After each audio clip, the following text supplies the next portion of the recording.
वंश के बारे में बात करने जा रहे हैं। इसे सिर्फ वंश कहना उचित नहीं है, बल्कि इसे एक संस्कृति कहना चाहिए। यादवों का इतिहास भगवान विष्णु, ऋषि अत्रि, चंद्रमा, बुध, पुरुरवा इत्यादि से संबंधित है। इसका उल्लेखन वेदों और पुराणों में मिलता है। यूरोपीय वंश में जो स्थान ग्रीक व रोमन लोगों का है, वही भारतीय इतिहास में यादवों का है। यादव हमेशा से ही पराक्रमी एवं स्वतंत्रता प्रिय जाति रही है। यादवों को यदुवंशी और अहीर से भी जाना जाता है। यादव यदुवंशी का अर्थ है महाराज यदु के वंशज। इन्हीं से यादव वंश की स्थापना हुई। और अहीर शब्द संस्कृत के आभीर शब्द का बिछड़ा हुआ स्वरूप है। इसका अर्थ है निडर। यादव समाज के 423 से भी ज्यादा उपनाम हैं और इनमें से ज्यादातर उत्तर भारत के अहीर और यादव से जाने जाते हैं।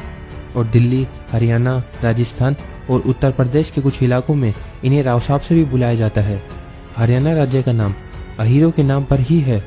हरि प्लस आना से मिलकर बनता है हरियाणा। हरि का अर्थ है भगवान विष्णु और भगवान श्री कृष्ण, और आना का अर्थ है वहां आए। तो महाभारत के टाइम भगवान श्री कृष्ण, जो विष्णु भगवान का स्वरूप है, यहाँ आए थे। तो इस प्रकार इस राज्य का नाम उन्हीं के नाम पर है। और भगवान कृष्ण ने अहीर वंश में जन्म लिया था, तो पहले इसे आभीर प्लस आना, आभीराना बोला जाता था। पर समय के साथ भाषा के बदलाव के कारण अहीराना और आखिर में हरियाणा हो गया। भारत की कुल आबादी का 22% भाग यादव वंश का है। भारत का 12.7% व्यापार यादव समाज के लोग करते हैं। भारत के अलावा नेपाल, श्रीलंका, पाकिस्तान, बांग्लादेश, रशिया और मध्य पूर्व में यादव मौजूद हैं, और इसलिए इन्हें दुनिया के इतिहास की सबसे बड़ी जाति भी कहा जाता है। देश की आबादी के अलावा यादवों ने राजनीति, अर्थशास्त्र, इतिहास, विज्ञान, सैन्य, खगोल विज्ञान और अध्यात्म में एक बहुत बड़ा योगदान दिया है। यादवों को हिंदू धर्म में क्षत्रिय वर्ग की श्रेणी प्रदान की गई है, और इस वंश में अनेक शूरवीर एवं चक्रवर्ती राजाओं ने जन्म लिया, जिन्होंने अपनी बुद्धि, बल और कौशल से अनेक साम्राज्य की स्थापना कर भारत और नेपाल में शासन किया। उनमें से कुछ इस प्रकार है। यादव डायनेस्टी, जिसे सीवना यादव डायनेस्टी से भी जाना जाता है, एक शाही भारतीय डायनेस्टी से प्रसिद्ध है, जिसने अपने चरम पर तुंगाभद्रा से नर्मदा नदियों तक फैले एक साम्राज्य पर शासन किया, जिसमें वर्तमान में महाराष्ट्र, उत्तर कर्नाटक और मध्य प्रदेश के कुछ हिस्से शामिल है। यादव वंश की राजधानी देवगिरी थी, जिसे आज वर्तमान में महाराष्ट्र में दौलताबाद से जाना जाता है। यादवों के राजा ही मैसूर के महान राज्य और नेपाल के शासक बने। उत्तर कर्नाटक और मध्य प्रदेश के अलावा इन्होंने पूरे महाराष्ट्र पर अपना शासन स्थापित किया। जम्मू कश्मीर के आभिसार में भी यादव वंश का ही शासन था, जिसका राज्य झेलम व चिनाब नदियों के मध्य की पहाड़ियों में स्थापित था, जिसे वर्तमान में जम्मू कश्मीर में पूंछ, राजौरी और नौशेरा से जाना जाता है। यादवों के दर्जनों से ज्यादा साम्राज्यों और अनेक सदियों के शासन के अंश आज भी मौजूद है, और उनके द्वारा निर्मित प्राचीन धरोहर और साम्राज्यों के अवशेष आज तक भी मिलते रहते हैं। दक्षिण भारत के कई प्राचीन मंदिरों का निर्माण यादव राजाओं ने ही किया। यादव के राजवंश का विक्रमशिला और नालंदा विश्वविद्यालय के उत्कर्ष में एक बहुत बड़ा योगदान है। यादव वीरों और उनकी अजय नारायणी सेना ने महाभारत के युद्ध में अपना बेजोड़ शौर्य प्रदर्शन किया था, और प्राचीन समय में तो कई राज्यों के सेनापति के पद सिर्फ अहीरों के लिए ही आरक्षित थे। आइए अब आपको यादवों के शौर्य से परिपूर्ण व गौरवमय इतिहास के कुछ पन्नों से भी रूबरू कराते हैं। आज़ादी के आंदोलन से लेकर आज़ादी पश्चात तक के सैन्य व असैन्य युद्धों में यादवों ने अपने शौर्य की गाथा रची, और उनमें से कई तो मातृभूमि की बलिदेवी पर शहीद हो गए। सन 1739 में ईस्ट इंडिया कंपनी के विरुद्ध सर्वप्रथम कटलापुरम उर्फ तमिलनाडु के यादव वीर अलगमुत्तु कोंड ने विद्रोह का झंडा उठाया और पहले स्वतंत्रता सेनानी के गौरव के साथ युद्ध करते हुए वीरगति को प्राप्त हुए।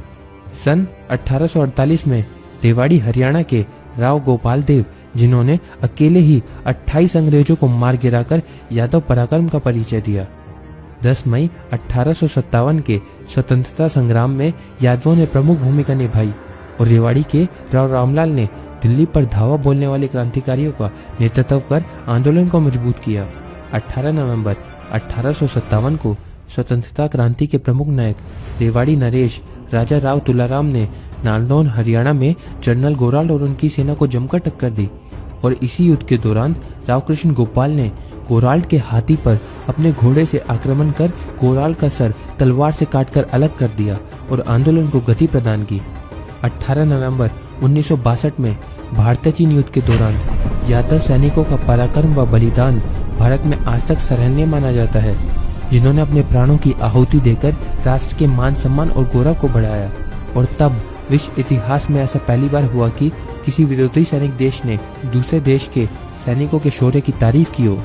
13 कुमाऊं रेजिमेंट, जिसका दूसरा नाम वीर अहिर भी है, के 114 सैनिक जो वीर गति को प्राप्त हुए थे, उन्होंने चीन के 1300 से भी ज्यादा सैनिकों को मार गिराया था और युद्ध विराम के लिए मजबूर कर दिया था। और इन्हीं यादव वीरों की याद और सम्मान में चुशूल से 12 किलोमीटर की दूरी पर एक स्मारक बनाया गया, जिसमें सभी वीर सैनिकों के नाम अंकित किए गए और रेजांगला में ही अहिर धाम की स्थापना भी की गई। दोस्तों, अब जानते हैं यादव वंश की उत्पत्ति और भगवान श्री कृष्ण के यादव कुल में जन्म के बारे में। संसार के महानतम वंशों में से एक यादव वंश बहुत विशाल है।